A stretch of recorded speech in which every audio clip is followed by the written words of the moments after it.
Semoga berkat pelayanan Worship 360 boleh saudara-saudari rasakan dan menambah damai sejahtera serta sukacita dalam bekerja. Apa strategi Tuhan yang kedua dalam menyatakan panggilannya? Strategi kedua adalah Tuhan izinkan kegelisahan. Kegelisahan ini ibarat pendahuluan dari panggilan Tuhan yang akan makin lama makin jelas. Kegelisahan ini juga bisa dipandang sebagai sinyal ada sesuatu yang ingin Tuhan sampaikan kepada kita. Artinya, kejelasan akan bertambah jika kita tidak menjauh dari sumber panggilan, yaitu Tuhan. Kegelisahan itu tidak akan hilang begitu saja. Apapun yang kita kerjakan, kegelisahan itu akan ikut kemanapun kita pergi. Apapun yang kita lakukan akan terkesan kurang berarti dan tidak berdampak kekal. Oleh karena itu, sebaiknya mengambil waktu solitude bersama dengan Tuhan yang izinkan kegelisahan tersebut terjadi. Jika perlu ada retreat pribadi, jangan ragu melakukannya. Sebab kegelisahan yang dari Tuhan tidak bisa diuji kalau kita terus tergulung dalam kesibukan tanpa henti. Kiranya percakapan berikut ini dan kesaksian dari saudara-saudari kita boleh memberkati Anda semua. Nah, kali ini saya ditemani oleh satu orang rekan, seorang ibu yang akan berbincang-bincang mengenai hal tersebut. Sebelumnya saya perkenalkan rekan kita yaitu Ibu Wanli. Shalom Bu Wanli. Shalom. Boleh Bu Wanli cerita sedikit mengenai apa pekerjaan yang pernah atau masih digeluti sampai sekarang? Silakan Ibu. Oke, shalom teman-teman semua. Saya Wanli, saat ini saya bekerja sebagai konsultan untuk inovasi, branding, komunikasi. Saya kerja sendiri ya, ya dibilang punya perusahaan ya enggak, tapi saya memakai sistem kolaborasi yang zaman sekarang ya, karena memang saya kreatif industri, jadi saya leading consulting, saya punya tim sedikit aja. Kalau klien membutuhkan, saya akan panggil ahli-ahlinya, saya bentuk timnya, begitu cara kami bekerja. Nah, Bu Wanli, belakangan ini kan kita semua nih udah kerja dari rumah. Dan saya percaya Ibu Wanli mendengar atau mengalami sendiri, entah dari teman dan sebagainya, pasti banyak penyesuaian yang mesti kita kerjakan. Bukan cuma penyesuaian dari cara bekerja, tetapi penyesuaian buat kita yang kerja di rumah karena ada keluarga waktu kita bekerja. Terus terang saya nggak bisa ngebayangin buat keluarga yang anak-anaknya masih kecil gitu ya. Ini pasti banyak pergumulan juga. Nah, Bu Wanli, segala disrupsi ini udah menimbulkan gejolak, mau positif mau negatif. Salah satunya krisis ekonomi. Nah, pertanyaan saya, menurut Bu Wanli, gimana sih sebaiknya orang Kristen yang masih punya pekerjaan bersikap melakukan pekerjaannya sebagai wujud ini loh ibadah saya kepada Tuhan? Gimana menurut Bu Wanli? Ya, sebenarnya kalau menurut saya terlepas dari ada pandemi atau tidak ada pandemi, ketika kita bekerja itu kita harus mengerti meaning of work itu apa sebenarnya, gitu ya. Jadi makna bekerja itu apa buat kita gitu, secara pribadi dan terutama karena kita anak Tuhan ya, jadi gitu ya Pak ya. Jadi makna bekerja itu apa? Kalau dari kacamata Alkitabiah kan meaning of work itu adalah kita sebagai imago Dei, gambar dan rupa Allah, merupakan perpanjangan tangan daripada pekerjaan Allah di dunia ini, sehingga dimanapun kita berada, apapun yang kita lakukan itu adalah membawa kingdom of God gitu, membawa transformasi. Jadi kan jadi garam, terang, lilin itu kan maksudnya terang, garam dan terang itu kan mentransformasi keadaan di sekitarnya gitu. Jadi kalau kita bisa memaknai pekerjaan kita seperti itu, baik sebelum pandemi, semasa pandemi, rasanya kita nggak akan terlalu goncang gitu loh Pak. Jadi kita tetap bisa tahu apa yang kita lakukan dan tentunya kalau kita punya higher purpose gitu, kita bisa lebih punya disiplin untuk mengatur jadwal dan sebagainya sehingga itu akan membantu kita sekali dan memberikan driving force di dalam kita melakukan pekerjaan kita Kira-kira gitu, kalau dari saya gitu, Pak. Thank you so much, Bu Wali. Nah, ini menarik karena Bu Wali kan mengaitkan apa yang kita lakukan kerjaan itu dengan meaningnya, maknanya gitu ya. Nah, ada nggak sharing dari Bu Wali mengenai apa sih sikap spesifik, misalkan katakan ya, buat para wanita karir.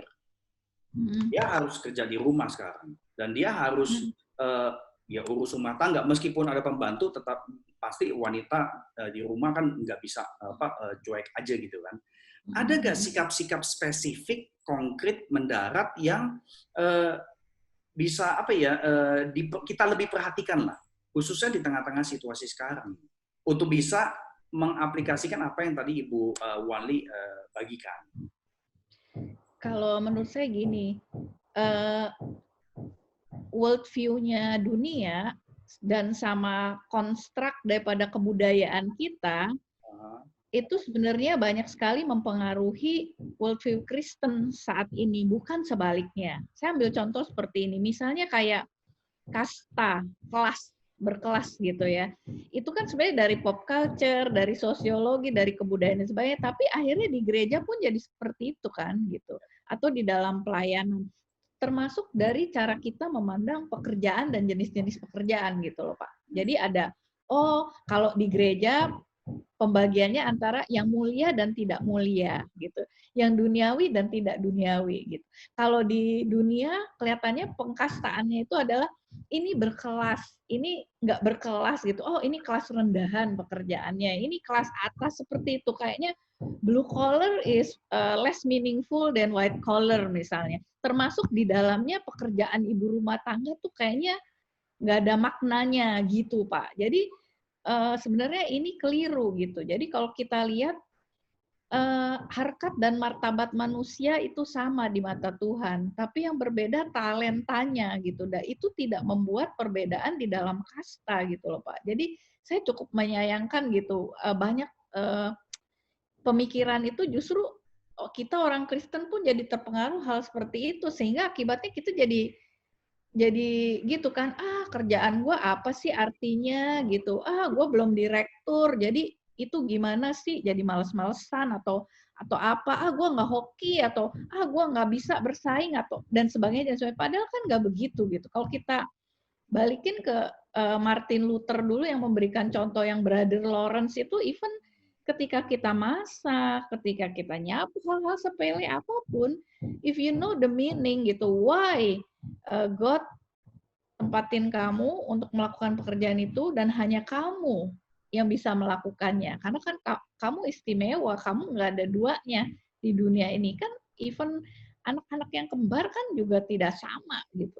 Yeah. Jadi hanya kamu yang bisa lakukan. Nah, kalau seperti itu saya rasa kita bisa punya joy ya, kita bisa punya sukacita yang mendalam ketika kita lakukan apa yang kita lakukan gitu loh, Pak. Jadi ya itu juga sebenarnya buat saya pelajaran juga ya. Saya juga tadinya walaupun secara teori saya tahu itu salah, tapi dalam prakteknya kan nggak begitu kadang-kadang kan. Saya selalu merasa pekerjaan rumah tangga itu adalah sepele, hal yang bisa didelegasikan gitu loh Pak. Seperti tadi Anda bilang kan, kasih aja pembantu atau kasih aja siapa gitu. Tapi di masa ini saya temukan nggak begitu gitu. Jadi ketika memasak pun, melakukan hal-hal sehari-hari pun, kita bisa, kalau itu kita mengerti maknanya, itu bisa menjadi pembelajaran buat kita gitu, bisa memberikan sukacita gitu. Jadi saya sekarang melakukan pekerjaan rumah tangga itu adalah buat saya kontemplasi, Pak. Jadi contemplative time. Wah, luar biasa nih. Nah, saya stop gitu. Saya bersyukur sekali Ibu Wani tadi ada sebut Brother Lawrence ya. Memasak itu dengan sukacita, mengerjakan hal-hal yang kelihatannya ordinary, mundane, membosankan, tetapi dengan sikap hati mengerjakannya seperti di hadapan Tuhan gitu ya. Nah, saya sama tahu maknanya, Pak. Kenapa, Ibu? Sama tahu maknanya gitu, bahwa kita kalau walaupun mundane itu masak itu apa? Itu caring kan, caring for other, giving food. Berarti itu kita perpanjangan Tuhan untuk care for others gitu. Yes. Betul, betul sekali. Jadi, kenapa saya bersyukur Ibu Wani menyebutkan itu, karena eh, ya nama Coram Deo Worship Center and Studies itu tujuannya ke sana sebenarnya. Bahwa segala pekerjaan yang kita lakukan, kita mengerti maknanya karena kita ciptaan Tuhan, kita kerjakan itu seperti di hadapan Tuhan. Wah, saya bersyukur Ya, sekali Bu Wani menyentuh ke sana. Nah, ya. sekarang masalahnya adalah krisis nih Bu. Meskipun Mm-mm. katanya PSBB bentar lagi dicabut dan kelihatannya Ya, semua orang udah siap-siap untuk keluar rumah gitu ya. Nah, ya. tapi kan kita juga sering dengar krisis Mm-mm. itu sama dengan kesempatan.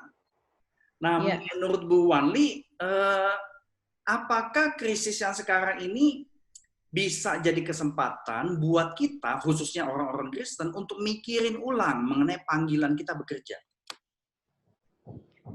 Eh, Mungkin secara, kalau saya, karena pekerjaan saya di bidang kreatif industri, mau ada krisis nggak ada krisis, pekerjaan kita memang selalu mencari opportunities gitu loh Pak. Jadi opportunities itu bisa kita dapatkan di dalam situasi apapun, mau kejepit, nggak kejepit, atau apa gitu, selama kita kreatif gitu. Jadi itu creativity can create opportunities gitu loh.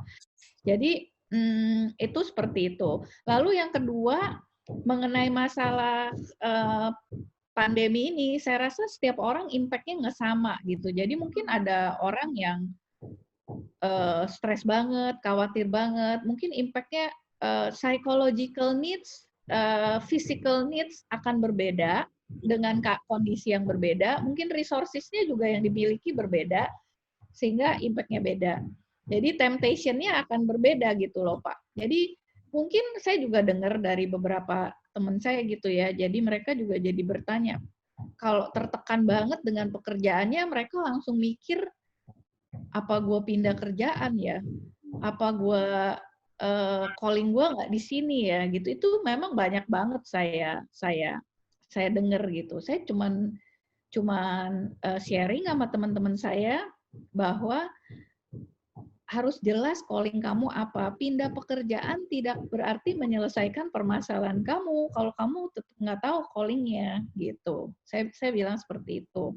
Itu satu. Lalu yang kedua, kalau memang saat ini WFH, work from home, dan mungkin sedikit punya waktu, dalam arti gini, pastilah ada waktu yang kosong ya. Saya kemarin ada teman juga memberikan beberapa tips gitu untuk mengatur manajemen waktunya ya. Jadi temukan irama bekerja Anda di rumah. Kebetulan karena saya sudah cukup lama bekerja independen, jadi saya udah tahu irama saya. Kalau yang teman-teman yang baru ini kan jadi kepaksa gitu, jadi kepepet. Jadi temukan irama sehingga bisa, harus tetap punya me time gitu. Nah, me time-nya itu mau dipakai buat apa?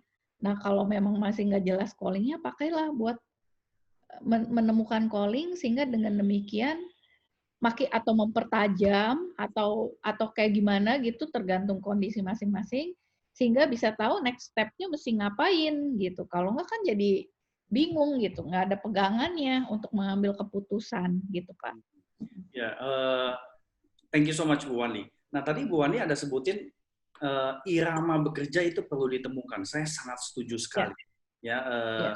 dan ketika irama bekerja di rumah itu ditemukan, pasti ada space buat personal, dan space personal itu ada baiknya dikaitkan dengan ya mendekatkan diri kepada Tuhan dan sebagainya.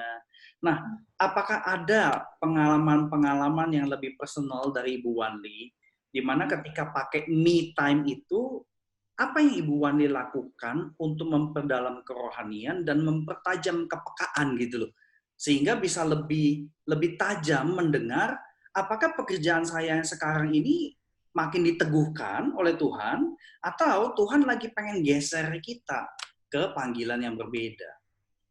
Oke. Mungkin kalau dalam pengalaman saya, me time malah nggak cukup gitu. Saya bahkan harus pergi seperti retreat alone with God gitu. Jadi 2 hari itu weekend itu yang benar-benar nggak ngapa-ngapain, benar-benar memikirkan next step-nya itu seperti apa ketika saya ada di intersection of my life gitu. Life juga kan ada season-nya ya Pak ya. Jadi terus terang saya juga dulu nggak pernah mikirin calling saya apa gitu. Saya baru pergumulkan itu dalam 10 tahun yang lalu gitu. Jadi baru saya benar-benar ketika saya memutuskan berhenti bekerja, itulah ketika saya mempertanyakan calling saya di mana gitu. Kalau dulu saya merasa cukup aja, pokoknya kan habis kuliah kerja. Dulu cuma pergumulannya waktu mau kuliah jurusannya apa ya gitu. Jadi suka salah mengartikan bahwa jenis pekerjaan itulah merupakan panggilan saya gitu. Sampai sekarang juga masih banyak tuh yang begitu tuh Pak. Saya baru ngerti setelah saya sudah mendapatkannya sekarang gitu ya Pak ya. Jadi pergumulannya panjang. Jadi udah kerja, ya udah kerja, kebetulan saya ketemu saya cukup dapat anugerah banyak dari Tuhan, pekerjaan yang saya sukai sesuai dengan talenta saya, situasi kerjanya juga enak gitu. Jadi saya nggak pernah pikirin itu sampai saya ada di intersection itu gitu 10 tahun yang lalu gitu ya. Jadi kalau boleh saya sharing sedikit, waktu itu saya sebenarnya udah nggak betah di tempat pekerjaan saya, bukan karena saya dapat bos baru yang brengsek lah gitu ya, tanda kutip. Jadi seperti umumnya semua orang, jadi nggak betah kan, pengen pindah kerja gitu. Waduh, udah gatel aja bawaannya pengen pindah. Tapi pindah apakah menyelesaikan pekerjaan atau tidak gitu. Tapi Tuhan udah kasih kegelisahan ke saya tuh udah lama gitu. Tapi saya juga nggak tahu apa alasannya. Lalu akhirnya saya putuskan untuk menerima, kantor saya tentunya nggak kasih saya keluar. Saya dikasih option ya, apa saya pindah ke kantor di luar negeri, atau saya membuka divisi baru, atau saya dipindahkan ke satu company yang baru dibeli oleh perusahaan saya dan ngeberesin perusahaan itu, which is promosi buat saya gitu. Promosi saya akan jadi direktur. Kalau sekarang sebelumnya saya hanya jadi kepala divisi lah gitu untuk satu function. Kalau dipindahin ke company kecil itu saya akan jadi direktur. Dan saya mengambil keputusan yang salah, Pak. Berdasarkan ego sama yang itu tadi, gengsi-gengsian itu loh manusia loh, Pak ya. Jadi, wah, kan teman saya juga manasin, itu ya teman kamu yang dulu bawahan kamu juga udah jadi GM gitu di company saya yang lama gitu. Masa lu nggak bisa, lu tuh lebih mampu daripada dia gitu. Wah, saya gengsi, Pak. Jadi saya ini aja terus terang aja gitu ya. Jadi saya pikir udah deh, langsung nggak pikir panjang saya ambil gitu. Dan padahal saya dari awal udah tahu it will be bukan doom, tapi saya tahu sebenarnya saya udah tahu saya tidak akan menyukai pekerjaan itu gitu. Sebenarnya saya sudah cukup mengerti dan mengenal my deepest joy itu apa, itu apa gitu. Tapi itu saya lawan gitu loh Pak. Saya lawan, saya ambil pekerjaan itu. Bisakah saya melakukan pekerjaan itu? Bisa. Dalam waktu 1 tahun saya berhasil, waktu saya masuk perusahaan itu minus 16%.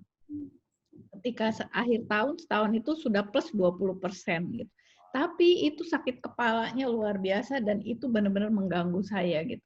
Akhirnya saya harus retreat, saya harus tata ulang, dan saya mengambil keputusan saya harus berhenti gitu. Berhenti apa? Karena saya tahu itu keputusan yang salah gitu yang saya ambil gitu kan waktu itu gitu. Saya putusin berhenti, saya juga nggak tahu mesti ngapain ya, mau kerja apa atau apa. Saya akhirnya alasan yang saya pakai untuk ke bos saya mau kuliah lagi, saya bilang gitu. Tuh, saya pengen enjoy dulu deh, break. Kalau enggak, saya juga tahu saya nggak akan dikasih berhenti gitu. There is no way they will let me go gitu. Jadi ya udah. Jadi statusnya saya kuliah, jadi konsultan company itu untuk key client, karena key client nggak bakalan mau kalau saya berhenti gitu. Jadi si Wanli lagi kuliah nih, tapi kalau meeting important bisa datang. Jadi itu ada transisi buat saya selama 2 tahun gitu. Tapi that's where I really find my calling apa, saya rumuskan sendiri. Biasanya kita memang nggak biasa merumuskan gitu ya Pak ya, tapi saya rumuskan sendiri supaya saya tetap ingat gitu. Rumuskan, jadi after that, any decision, saya akan refer ke situ lagi gitu. Itu sih kalau saya sih. Jadi bukan pekerjaannya apa gitu loh Pak ya. Jadi tapi panggilannya mau ngapain gitu. Pekerjaannya bisa macem-macem, Nah, jadi kita mau terima apa enggak, nah sesuai nggak sama yang panggilan itu gitu. Jadi kalau saya sekarang udah ada kompasnya gitu loh Pak. Walaupun itu masih terus harus digumulkan ya, karena bisa aja kan nanti mungkin Tuhan pengen saya hal yang lain lagi gitu Pak. Tapi paling nggak kita udah lebih ada kejelasan lah gitu Pak. Ya, Kayak gitu. betul. Wah, bersyukur sekali Bu Wanli. Ini pertanyaan saya yang terakhir buat Bu Wanli. Berarti Bu Wanli dan saya bisa bicara dari diri saya sendiri. Kita adalah orang yang pernah mencicipi seberapa jauh bertanya kepada Tuhan mengenai panggilan bekerja itu mempengaruhi arah hidup kita selanjutnya. Gitu ya, kita pernah mencicipi. Nah, apa yang Ibu Wanli bisa katakan kepada teman-teman yang nonton video ini, seberapa penting sih nanyain mengenai panggilan tersebut? Entah itu krisis atau enggak krisis. Tentu di saat sekarang krisis, kemungkinan ini adalah saatnya gitu loh. Ya, silakan Bu Wanli.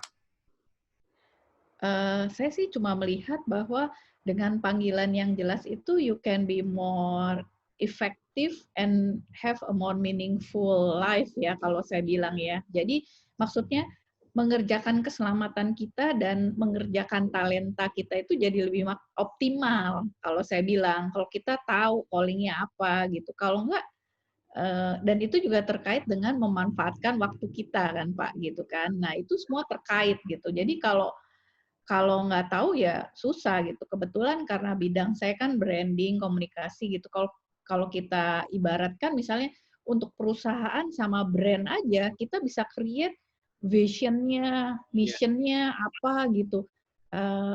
Nah itu kalau buat saya calling itu seperti itu gitu. What your vision gitu for your life gitu. Which is datangnya yang dari Tuhan gitu, sesuai dengan talenta kita dan kemampuan kita, sehingga jadi kita bisa menata hidup kita gitu loh Pak, bisa mengerjakan atau memilih hal-halnya yang akan makin membawa kita ke arah sana gitu. Kalau kita nggak pernah pikirin kan kita nggak tahu gitu, ya udah begitu aja. Walaupun mungkin puji Tuhannya Tuhan tetap beranugerah gitu, tetap beranugerah. Tapi saya rasa Tuhan tetap akan memberikan kegelisahan sih kepada masing-masing orang. Saya rasa itu Roh Kudus akan bekerja gitu kalau memang arahan kita melenceng gitu Pak. Saya yakin sih gitu. Thank you so much Bu Wanli. Panggilan itu yang utama, profesinya apa itu yang sekunder ya. Tadi Bu Wanli ada nyebutin seperti itu. Berarti tetapi profesi itu tetap penting untuk bisa menggenapi panggilan yang Tuhan berikan itu gitu ya. Dan di Bu Wanli yang muncul 2 kali ini kegelisahan. Ya. Jadi kegelisahan itu bukan sesuatu yang negatif juga gitu ya. Iya, betul. Well, thank you so much Bu Wanli untuk sharingnya. Ini berharga sekali buat teman-teman kita yang bakal dengar video ini. Dan semoga seperti banyak orang bilang, semoga krisis yang global semuanya di riset ulang. Ini menjadi kesempatan untuk bertanya ulang mengenai panggilan kita di hadapan Tuhan. Kiranya Tuhan Yesus memberkati Bu Wanli. Amin, Pak.